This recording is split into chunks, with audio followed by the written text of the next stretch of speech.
नमस्कार। नील युग study channel में आप सब दोस्तों का हार्दिक स्वागत है। आज हम इस वीडियो में देखने वाले हैं सीबीएसई क्लास 6 है और इसमें जो एनसीईआरटी सॉल्यूशन है उसके बारे में हम चर्चा करने वाले हैं। यानी कि जो सब्जेक्ट है वो है विज्ञान, और विज्ञान सब्जेक्ट के अंदर जो पार्ट नंबर है वो है 5वां नंबर का, जिनका नाम है पदार्थों का पृथक्करण। पदार्थों का पृथक्करण नामक जो पाठ दिया है, उन पाठ में जो उनका अभ्यास है, यानी कि जो पाठ्य पुस्तक के आधारित पर है, उन सारे प्रश्नों को, अभ्यास के सारे प्रश्नों को हम इधर हल सहित यानी कि सॉल्यूशन के रूप में देखने वाले हैं। तो वीडियो को जरूर देखना। स्टार्ट करते हैं वीडियो को। देखिए सवाल नंबर 1 आपके सामने है, ये रहा। देखिए क्या है। हमें किसी मिश्रण के विभिन्न अवयवों को पृथक करने की आवश्यकता क्यों होती है? 2 उदाहरण लिखिए। तो देखिए उनका आंसर आपके सामने ये रहा। देखिए क्या है, देखिए क्या है।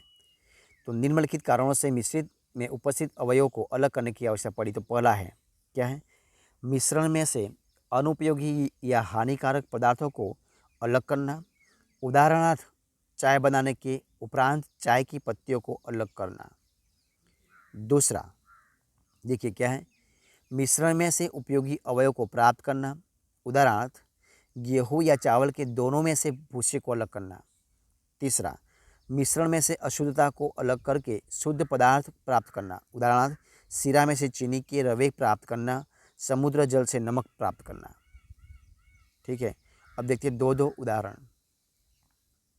देखिए पहला क्या है, चीनी तथा चाक पाउडर का मिश्रण, इसे जल में धोलकर तत्पश्चात छानकर अलग किया जाता है।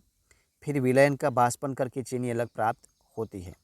दूसरा देखिए क्या है, नमक चूर्ण तथा रेत को जल में धोलकर छानकर रेत अलग करते हैं। तत्पश्चात निषेधन को उबालकर नमक प्राप्त कर लेते हैं। अब देखिए सवाल नंबर दूसरा। देखिए क्या है, दूसरा सवाल है, निष्पावन से क्या अभिप्राय है? यह कहाँ उपयोग किया जाता है? तो देखिए उनका आंसर है, एक मिश्रण में से हल्के अवयवों का भारी अवयव से वायु वेग द्वारा अलग करना निष्पावन कहते हैं। इस विधि में अनाज के भारी कणों को भूसे से हल्के कणों से अलग करते हैं। भूसे के कणों को वायु वेग द्वारा उड़ाकर ले जाया जाता है तथा अनाज के भारी दानों का ढेर लग जाता है। इस विधि का उपयोग किसान द्वारा खेत के किसान से अनाज लाकर उन्हें अलग करने में किया जाता है। इस विधि का प्रयोग आटा चक्की पर भी किया जाता है। इस प्रकार करते हैं। देखिए सवाल नंबर तीसरा, पकाने से पहले दालों के किसी नमूने से आप भूसे एवं धूल के कण कैसे पृथक करोगे? तो कैसे करोगे? तो देखिए उनका आंसर भी इधर दिया हुआ है। देखिए कैसे, देखिए कि दालों में से भूसा तथा कंकड़ों को हाथ से बीनने की विधि से अलग कर दिया जाता है। दालों में अनिश्चित पदार्थ कम मात्रा में पाए जाते हैं तथा दालों की मात्रा अधिक मात्रा में होती है। इस कारण इस विधि से सरलता से अलग किया जा सकता है। अब देखिए सवाल नंबर 4, छालने से क्या अभिप्राय है? छालने से क्या अभिप्राय है? यह कहाँ उपयोग होता है? तो देखिए उनका आंसर है, छानना वह विधि है जिसमें विभिन्न आकार के अवयव परस्पर अलग किए जाते हैं, भूसे के रूप में अनिश्चित छन्नी में रह जाते हैं, जबकि छोटे आकार के आटे के कण छाननी के छिद्र से नीचे निकल जाते हैं। आटा छानने, गेहूँ छानने तथा अन्य असमान आकार की वस्तुओं को अलग करने में इसका प्रयोग किया जाता है। अब देखिए सवाल नंबर 5वां क्या है, रेत और जल के मिश्रण से आप रेत तथा जल को कैसे पृथक करोगे? तो उनका आंसर दिया है आपके सामने, रेत तथा जल के मिश्रण को निथारने की विधि से अलग किया जाता है। किसी विधि से? निथारने की विधि से अलग किया जाता है। एक शीशे का मग लो, इसे आधा दिए हुए मिश्रण से भर दो, इस मिश्रण को भली भांति हिलाओ। अब मग को कुछ समय के लिए स्थिर अवस्था में रहने दो। इसका निरीक्षण करने पर दिखाई देता है कि रेत के भारी कण मग की पैंदी पर एकत्र हो गए हैं और जल ऊपरी की ओर आ गया है। इस क्रिया को अवसादन कहते हैं। क्या कहते हैं? अवसादन कहते हैं। अब साफ पानी को दूसरे खाली मग में उड़ेल लो।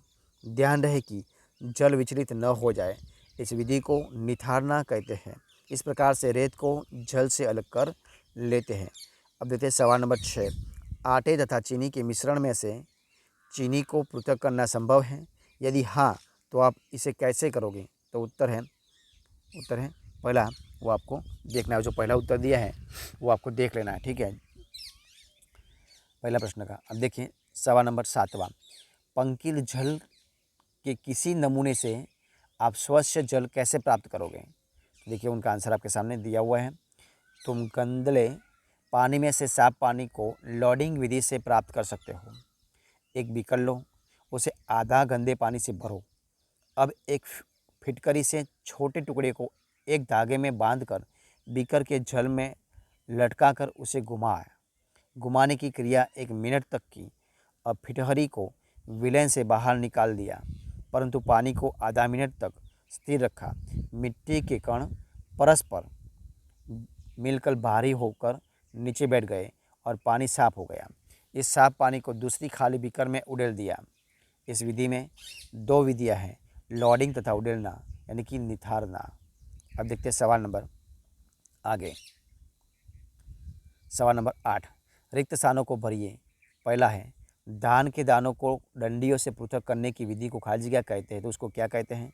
तो देखिए उसको थ्रेसिंग कहते हैं। उसको क्या कहते हैं? उसको थ्रेसिंग कहते हैं, ठीक है। और दूसरा, किसी एक कपड़े पर दूध को उड़ेलते हैं तो मलाई उस पर रह जाती है। पृथक्करण की यह प्रक्रिया उसको क्या कहते हैं? उसको निश्चेदन कहते हैं। क्या कहते हैं? उसको निश्चेदन कहते हैं। देखिए इधर दिया है निश्चेदन, उसको निश्चेदन कहते हैं, ठीक है। आगे ग, समुद्र के जल से नमक खाली जगह प्रक्रिया द्वारा प्राप्त किया जाता है। किस प्रकार कहता है? उसको कहते हैं बाष्पन। कैसे? बाष्पन द्वारा। और चौथा है ग, जब पंकिल जल को पूरी रात एक बाल्टी में रखा जाता है तो अशुद्धियाँ तली में बैठ जाती है। इसके पश्चात स्वच्छ जल को ऊपर से पृथक कर लेते हैं। इसमें उपयोग होने वाली पृथक्करण की प्रक्रिया को खाजिया कहते हैं। उसको क्या कहते हैं? उसको भी निस्यंदन कहते हैं। क्या कहते हैं? निस्यंदन कहते हैं, ठीक है। अब देखते हैं सवाल नंबर 9। सत्य अथवा असत्य बताइए। तो पहला है, दूध और जल के मिश्रण के निषेधन द्वारा पृथक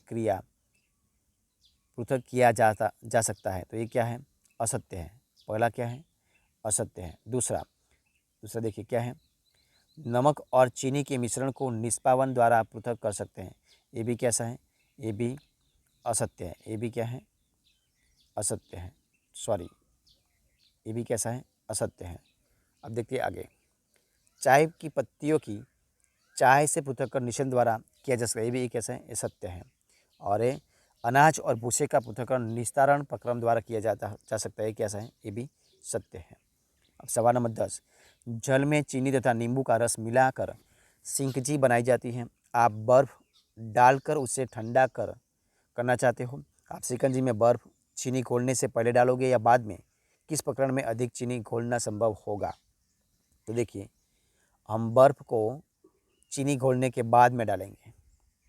जब बर्फ़ के बाद में शिकंजी में डाला जाता है तो उसमें चीनी और अधिक मात्रा में घोली जा सकती है। इसका कारण यह है कि बर्फ़ पिघलकर द्रव्य अवस्था में धारण कर लेता है, जिससे उसमें चीनी की और अधिक मात्रा को घोला जा सकता है, ठीक है। तो इस प्रकार हम इस वीडियो को इधर ख़त्म करते हैं। तो अगर आपको इस वीडियो अच्छा लगा हो, पसंद आया हो, यूज़फुल लगा हो, तो वीडियो को लाइक कीजिए, कमेंट कीजिए, आपके दोस्तों में शेयर कर दीजिए। और लास्ट में आपने अब तक इस चैनल को सब्सक्राइब नहीं किया, यानी कि नील युग स्टडी चैनल को सब्सक्राइब नहीं किया है, तो उनको सब्सक्राइब करना मत भूलें। और बगल में जो बेल आइकन दिया है उनको भी आपको प्रेस करना है, यानी कि जब भी कोई नया वीडियो इस चैनल में अपलोड हो तो सबसे पहले आपको एक नोटिफिकेशन मिल जाएगा और सबसे पहले आप वीडियो देख सकें। वीडियो को फर्स्ट से अंत तक देखने के लिए आप सब दोस्तों का मैं दिल से बहुत बहुत धन्यवाद करता हूँ।